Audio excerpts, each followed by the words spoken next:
Нестандартното в MG е в огромна степен свързано с удобството, което е свързано с това да не се плати твърде висока цена за това, което получаваш като възможности.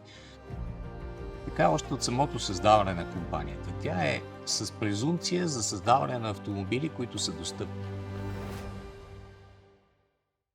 Защо MG наистина? Защото MG е една славна британска марка, която в момента се развива по един съвършено различен и нестандартен път, но следвайки изключително богатите традиции на MG като производител на автомобили. Те се опитват да върнат онова усещане, което си имал на времето в MG. Feel Good. И работата, която са свършили според мен в последните години, е точно да търсят и в дизайна, и в запазването на емблемата някаква връзка с онази епоха.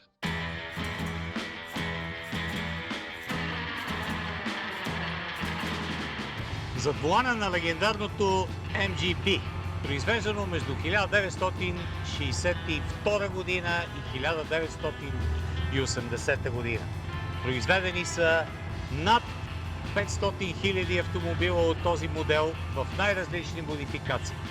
MGB дава началото на една традиция, която според мен сега се възражда, да се прави класически британски роудстър по начина, по който публиката тогава, а и сега си представя, че би трябвало да представлява и да има на разположение един подобен автомобил. Човек не си купува роудстър, за да вози семейството си или нещо подобно. Обикновено си купува роудстър, защото това е кола, която вълнува. Тоест има едно разбиране за това, че MG се асоциира с динамика, с сила.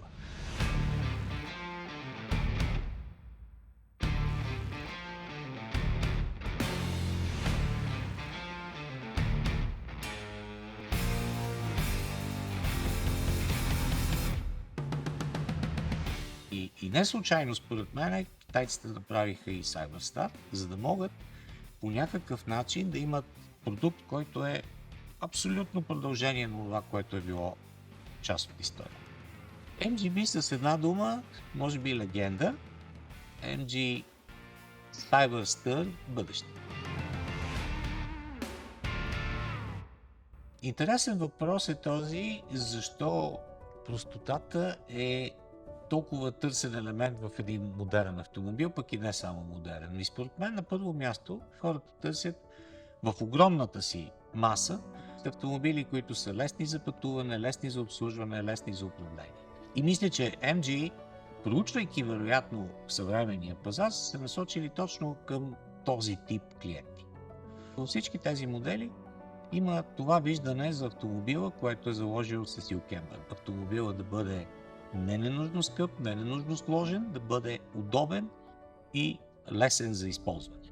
Разглеждайки цялата гама, започваме от MG3, което е градския модел, който е особено удобен за използване в града. След това MG ZS е, бих казал, популярният модел, който е с доста широка функционалност и затова и най-търсен. И HS е топ модела в гамата, който първо притежава всички технологии, второ, разбира се, е с най-сериозните характеристики за дълги пътувания. Това, което има като динамичност и в най-малкия, и в най-големия модел, е пряка връзка с миналото. От друга страна, функционалност. Това, което има като наличие в MG3, откриваме в ZS, откриваме в HS. Връзката е достъпността. Това, което е било характерно за MG през 50-те, 60-те години, 20 век до 80-те години, също в настоящия етап на развитие на компанията е част от предложението, което се отправя към клиентите.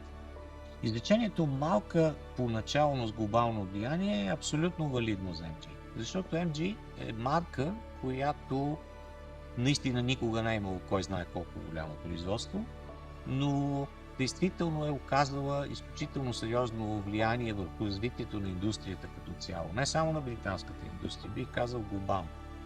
MG за мен е един възроден бранд по превъзходен начин. А от тук насетне какво ще бъде бъдещето, зависи в много голяма степен от начина, по който ще продължат да развиват този бранд, спазвайки традициите в него.